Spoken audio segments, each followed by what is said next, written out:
जय श्री राधे कृष्णा। ओम नमो भगवते वासुदेवाय नमः। ओम नमः शिवाय। आप सभी भक्तजनों को मोक्षदा एकादशी की बहुत बहुत शुभकामनाएं। आप सभी पर लक्ष्मी नारायण की कृपा सदा सर्वदा ही बनी रहे। हे प्रिय भक्तों, आज के इस वीडियो में आप श्रवण करेंगे मोक्षदा एकादशी की बहुत ही दुर्लभ एवं पावन व्रत कथा, और साथ ही आप श्रवण करेंगे एकादशी माता की आरती और एकादशी माता की कथा। तो आप सभी से अनुरोध है कि इस कथा को पूरी भक्ति भाव से और प्रसन्न मन चित्त से पूरा अवश्य सुने। और कथा को सुनने से पहले कमेंट बॉक्स में लक्ष्मी नारायण की जय लिखना बिल्कुल भी मत भूलिएगा। आइए प्रेम से सुनते हैं मोक्षदा एकादशी की बहुत ही सुंदर व्रत कथा। तो प्रेम से बोलिए श्री गणेश भगवान की जय, लक्ष्मी नारायण भगवान की जय। मोक्षदा एकादशी हिंदू शास्त्रों में विशेष महत्व रखती है। कहते हैं कि मोक्षदा एकादशी का व्रत रखने से व्यक्ति को मोक्ष की प्राप्ति होती है। साथ ही इस एकादशी का व्रत रखने से पितरों को भी पुण्य मिलता है। लेकिन मोक्षदा एकादशी का व्रत उसकी कथा के बिना अधूरा माना जाता है। हे प्रिय भक्तों, युधिष्ठिर बोले कि देवेश्वर, मैं पूछता हूँ, मार्गशीर्ष के शुक्ल पक्ष में जो एकादशी होती है उसका क्या नाम है, कौन सी विधि है तथा उसमें किस देवता का पूजन किया जाता है? हे स्वामी, यह सब यथारूप मेरे से वर्णन कीजिए। तब श्री कृष्ण भगवान कहते हैं, हे राजा युधिष्ठिर, मार्गशीर्ष मास के कृष्ण पक्ष में उत्पन्ना एकादशी होती है, जिसका वर्णन मैं तुम्हारे समक्ष कर दिया है। अब शुक्ल पक्ष की एकादशी का वर्णन करूंगा, जिसके श्रवण मात्र से वाजपेयी यज्ञ का फल प्राप्त होता है। उसका नाम है मोक्षदा एकादशी, जो सब पापों को अपहरण करने वाली है। हे राजन, उस दिन यत्न पूर्वक तुलसी की मंजरी तथा धूप दीप से भगवान दामोदर का पूजन करना चाहिए। प्रवोक्त विधि से ही दसवीं एवं एकादशी के नियम का पालन करना चाहिए। मोक्षदा एकादशी बड़े बड़े पापों का नाश करने वाली है, और उस दिन मेरी भी प्रसन्नता के लिए नृत्य गीत और स्तुति के द्वारा जागरण करना चाहिए। जिसके पितृ पाप भस्म नीच योनि में पड़े हैं, वे इसका पुण्य दान करने से मोक्ष को प्राप्त होते हैं। यह व्रत मोक्ष देने वाला तथा चिंतामणि के समान सभी मनोकामनाओं को पूर्ण करने वाला है, जिससे आप अपने पूर्वज के दुखों को खत्म कर सकते हैं। इसके महात्म्य मैं तुमसे कहता हूँ, तुम ध्यान पूर्वक होकर सुनो। गोकुल नाम के नगर में बैखानस नामक राजा राज्य करते थे। उसके राज्य में चारों वेदों के ज्ञाता ब्राह्मण रहते थे। वह राजा अपनी प्रजा को पुत्रवत पालन करता था। एक बार रात्रि में राजा ने एक स्वप्न देखा कि उसके पिता नरक में हैं। उसे बड़ा ही आश्चर्य हुआ। प्रातः वह विद्वान ब्राह्मणों के पास गए और अपना स्वप्न सुनाया। कहा कि मैंने अपने पिता को नरक में कष्ट उठाते देखा है। उन्होंने मुझसे कहा कि हे पुत्र, मैं नरक में पड़ा हूँ, यहाँ से तुम मुझे मुक्त कराओ। जब मैंने ये वचन सुने, तब से मैं बहुत बेचैन हूँ। चित्त में बड़ी अशांति हो रही है। मुझे इस राजधन पुत्र, स्त्री, हाथी, घोड़े आदि कुछ सुख प्रतीत नहीं होता है। मैं क्या करूँ? राजा ने कहा कि हे ब्राह्मण, देवताओं, इस दुख के कारण मेरा सारा शरीर जल रहा है। अब आप कृपा करके कोई तप, दान, व्रत आदि ऐसा उपाय बताएं जिससे मेरे पिता को मुक्ति मिल जाए। उस पुत्र का जीवन ही व्यर्थ है जो अपने माता पिता का उद्धार ही न कर सके। एक उत्तम पुत्र जो अपने माता पिता तथा पूर्वजों का उद्धार करता है, वह 1000 मूर्ख पुत्रों से अच्छा है। जैसे एक चंद्रमा सारे जगत का प्रकाश कर देता है, परंतु 1000 तारे नहीं कर सकते हैं। ब्राह्मणों ने कहा कि हे राजन, यहाँ पास ही भूत भविष्य वर्तमान के ज्ञाता पर्वत ऋषि का आश्रम है। आपकी समस्या का हल वे जरूर ही करेंगे। ऐसा सुनकर राजा मुनि के आश्रम पर गए। उस आश्रम में अनेक शांत चित्त योगी और मुनि तपस्या कर रहे थे। उसी जगह पर्वत मुनि बैठे थे। राजा ने मुनि को साष्टांग दंडवत किया। मुनि ने राजा से कुशल मंगल पूछा। राजा ने कहा कि हे महाराज, आपकी कृपा से मेरे राज्य में सब कुशल है, लेकिन अकस्मात मेरे चित्त में अत्यंत अशांति होने लगी है। ऐसा सुनकर पर्वत मुनि ने आंखें बंद कर की और भूत विचारने करने लगे। फिर बोले कि हे राजन, मैंने योग के बल से तुम्हारे पिता के कुकर्मों को जान लिया है। उन्होंने पूर्व जन्म में कामातुर होकर एक पत्नी को रति दी, किंतु सौत के कहने पर दूसरे पत्नी को तत्वदान मांगने पर भी नहीं दिया। उसके पाप कर्म के कारण तुम्हारे पिता को नरक में जाना पड़ा। तब राजा ने कहा कि इसका कोई उपाय बताएं। मुनि बोले कि हे राजन, आप मार्गशीर्ष एकादशी का उपवास करें और इस व्रत के पुण्य को अपने पिता को संकल्प करके दें। इसके प्रभाव से आपके पिता की अवश्य नरक से मुक्ति होगी। मुनि के यह वचन सुनकर राजा महल में आए और मुनि के कहने अनुसार कुटुंब सहित मोक्षदा एकादशी का व्रत किया। इसके उपवास का पुण्य अपने पिता को अर्पण कर दिया। इसके प्रभाव से उसके पिता को मुक्ति मिल गई और स्वर्ग में जाते हुए वे पुत्र से कहने लगे कि हे पुत्र, तेरा कल्याण हो। यह कहकर वह स्वर्ग को चले गए। मार्गशीर्ष मास की शुक्ल पक्ष की मोक्षदा एकादशी का जो व्रत करते हैं, उनके समस्त पाप नष्ट हो जाते हैं। इस व्रत में बढ़कर मोक्ष देने वाला और कोई व्रत नहीं है। इस दिन गीता जयंती भी मनाई जाती है। साथ ही धनुर्मास की एकादशी कहलाती है। अतः इस एकादशी का महत्व कई गुना और भी बढ़ जाता है। इस दिन से गीता का पाठ अनुष्ठान आरंभ करें तथा प्रतिदिन थोड़ी देर गीता अवश्य पढ़ें। हे प्रिय भक्तों, तो यह थी आज के मोक्षदा एकादशी व्रत की कथा। अब आप सभी श्रवण करेंगे एकादशी माता की कथा। प्रेम से बोलिए लक्ष्मी नारायण भगवान की जय। एकादशी माता की जय। सभी देवी देवताओं की जय। हे प्रिय श्रोताओं, अब आप सभी सुनेंगे एकादशी माता की बहुत ही पावन और सुंदर व्रत कथा। आप सभी पूरे भक्ति भाव से इसको भी अवश्य ही सुनिएगा।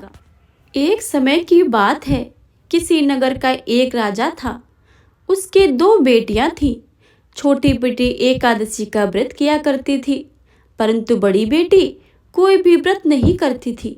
सभी छोटी से बहुत ही प्रेम करते थे, जिसकी वजह से बड़ी बहन उससे ईर्ष्या करती थी।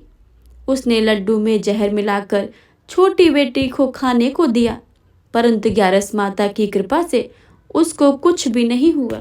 यह देखकर बड़ी बहन ने उसे पानी भरने के बहाने कुएं में धकेल दिया। ग्यारस माता ने उसे बीच में ही पकड़कर बाहर निकाल दिया। इस बार भी छोटी बहन को जीवित देखकर उसने एक घड़े में सांप रखकर उसके कमरे में रख दिया। सांप भी उसकी ग्यारस माता की भक्ति देखकर वहां से बिना उसे नुकसान पहुंचाए चला गया। एक दिन पड़ोसी नगर का राजकुमार बड़ी बहन को देखने के लिए आया। जब उसने दोनों बहनों को देखा तो उसे राजा की छोटी राजकुमारी पसंद आ गई। इसके कारण बड़ी बहन उससे अधिक ईर्ष्या करने लगी।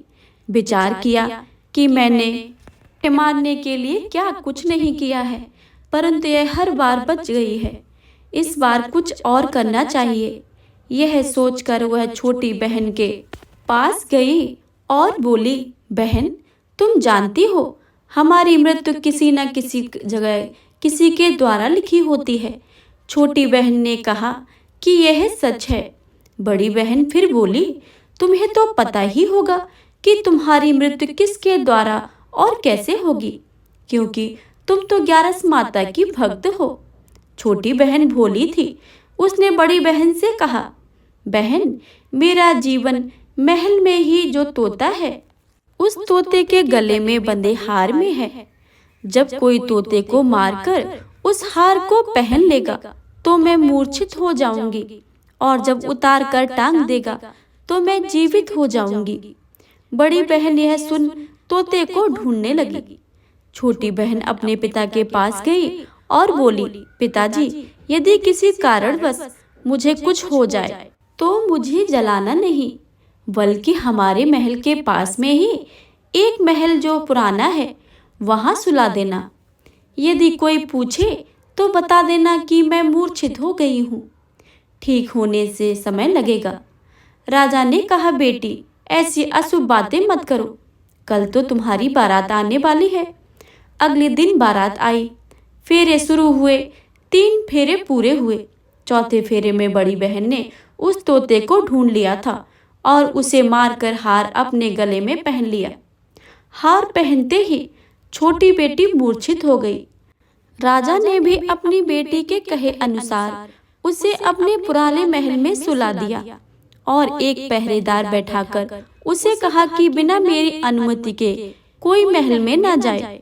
कुछ ही पल में बड़ी बहन पिता के पास आई और बोली, पिताजी, छोटी बहन को सुन मुझे बहुत दुख हुआ है, परंतु घर आई बारात को खाली हाथ लौटाना अच्छी बात नहीं है।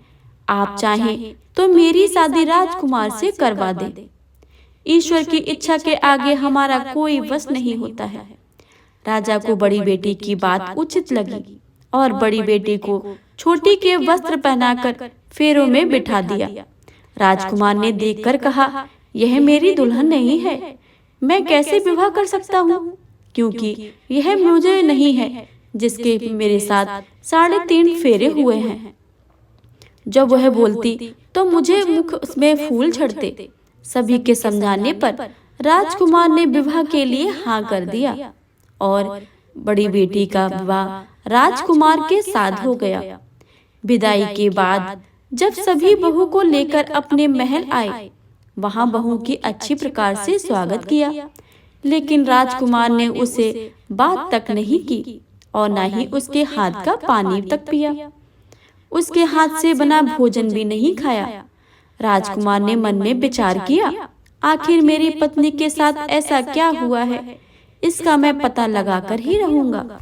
दुखी मन से एक दिन राजकुमार घोड़े पर बैठकर शिकार के लिए निकला। घोड़ा वहीं जाकर रुका जहां राजकुमारी की अधमरी लाश को रखा था। अचानक घोड़े के रुकने से राजकुमार ने सोचा, कोई कारण तो है जो घोड़ा यहाँ आकर रुका है। वह घोड़े से उतरकर पुराने महल की तरफ गया। वहां खड़े चौकीदार से पूछा, यह महल किसका है? वहां एक खाट पड़ी थी। खाट पर कौन सो रहा है? तब चौकीदार ने उन्हें सारी बातें बता दी और कहा कि वह वही राजकुमारी है जो फेरों के समय मूर्छित हो गई थी। राजकुमार ने सोचा, यह तो मेरी पत्नी है जिसके साथ मैंने 3.5 फेरे लिए थे। उन्होंने चौकीदार से कहा कि मैं यहाँ आया हूँ, तुम किसी को मत बताना, इसके लिए मैं तुम्हें अच्छी धनराशि दूंगा। चौकीदार भी मान गया। तब राजकुमार खाट के पास गया और देखा कि राजकुमारी मूर्छित पड़ी है। और राजकुमार ने बचे हुए 3.5 फेरे वहीं ले लिए और रात को वहीं पर रुक गया। राजकुमारी ने जब रात को अपने पति को वहां देखा तो वह खूब रोई। राजकुमार ने पूछा, तुम अचानक फेरों के समय मूर्छित कैसे हो गई थी?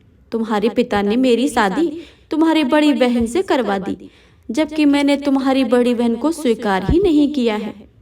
तुम दिन में मूर्छित थी तो रात में तुम कैसे जीवित हो गई हो?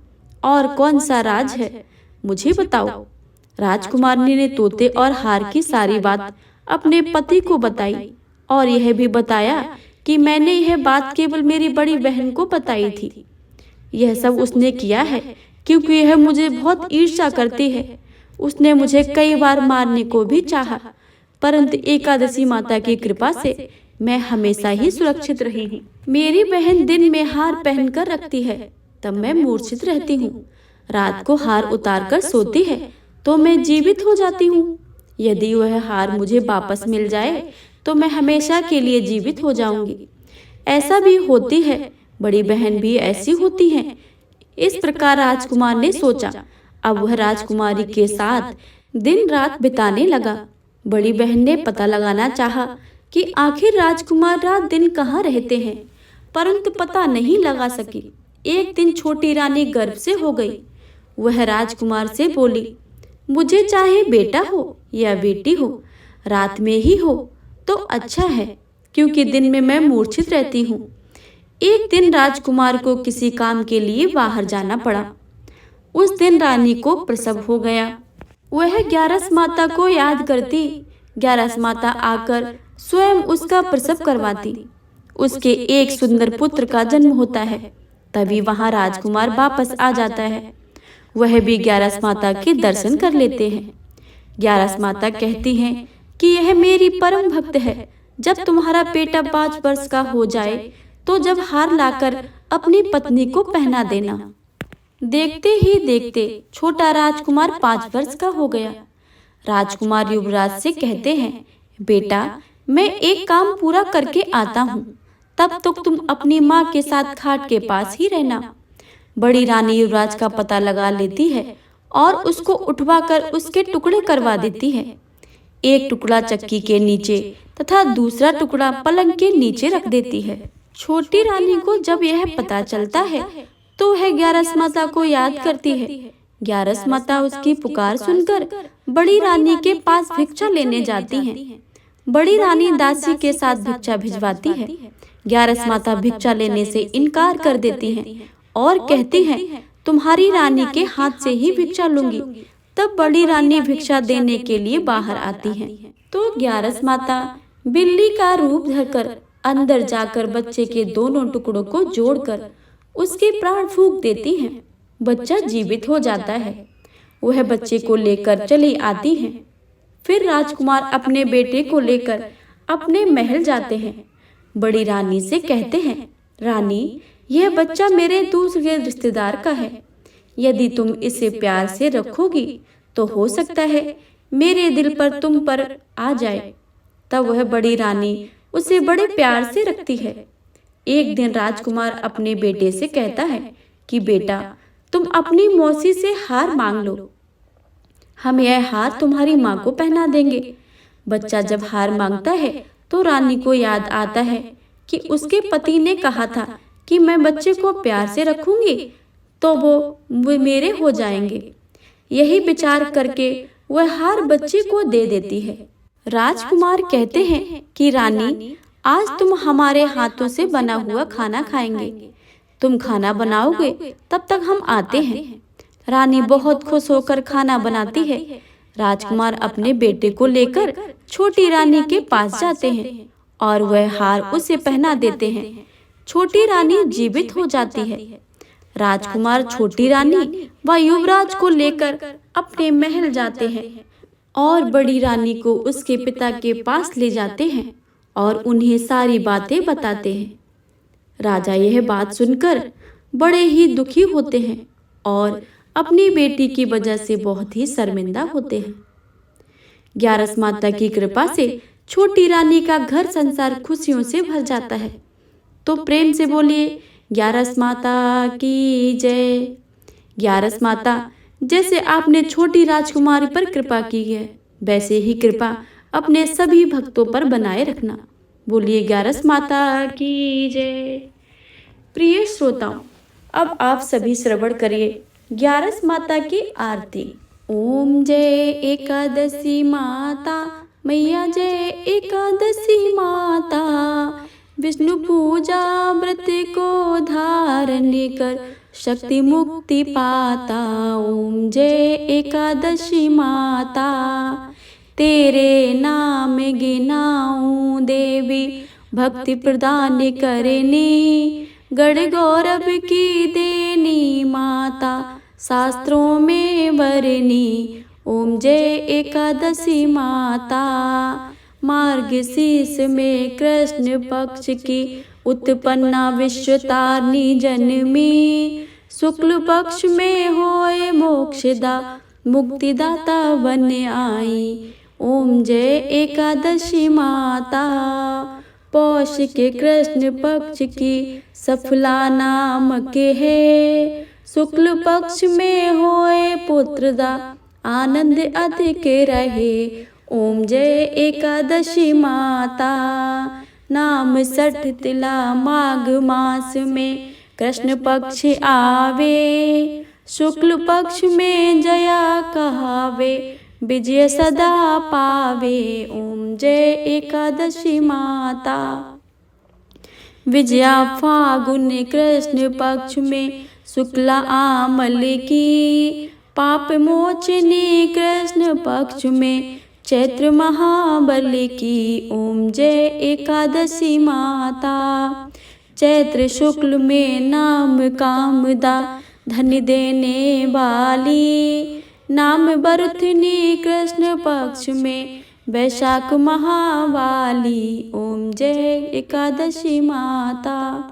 शुक्ल पक्ष में होए मोहनी, अपरा ज्येष्ठ कृष्ण पक्षी, नाम निर्जला सब सुख करनी, शुक्ल पक्ष रखी। ओम जय एकादशी माता। योगिनी नाम आषाढ़ में जान्यो, कृष्ण पक्ष करनी, देव शनि नाम कहायो, शुक्ल पक्ष धरनी। ओम जय एकादशी माता। कामिका श्रावण मास में आवे, कृष्ण पक्ष कहिए, श्रावण शुक्ला होए पवित्र, आनंद से रहिए। ओम जय एकादशी माता। अजा भाद्रपद कृष्ण पक्ष की, परिवर्तनी शुक्ला, इंद्रा अश्विन कृष्ण पक्ष में, व्रत में भव सागर निकला। ओम जय एकादशी माता। पापांकुशा है शुक्ल पक्ष में, आप हरनिहारी, रमा मास कार्तिक में आवे, सुखदायक भार। जय एकादशी माता।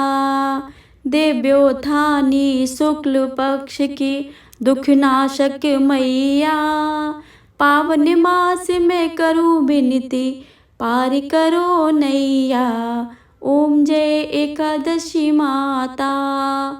परमा कृष्ण पक्ष में होती, जन मंगल करनी, शुक्ल माक्ष में होए पद्मिनी, दुख दरिद्र हरिणी। ओम जय एकादशी माता।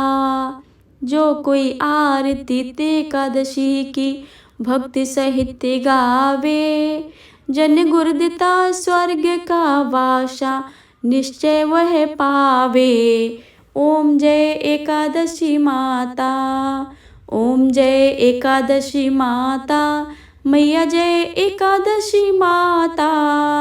विष्णु पूजा व्रत को धारण कर, शक्ति मुक्ति पाता। ओम जय एकादशी माता। ओम जय एकादशी माता। ओम जय एकादशी माता। प्रेम से बोली एकादशी माता की जय।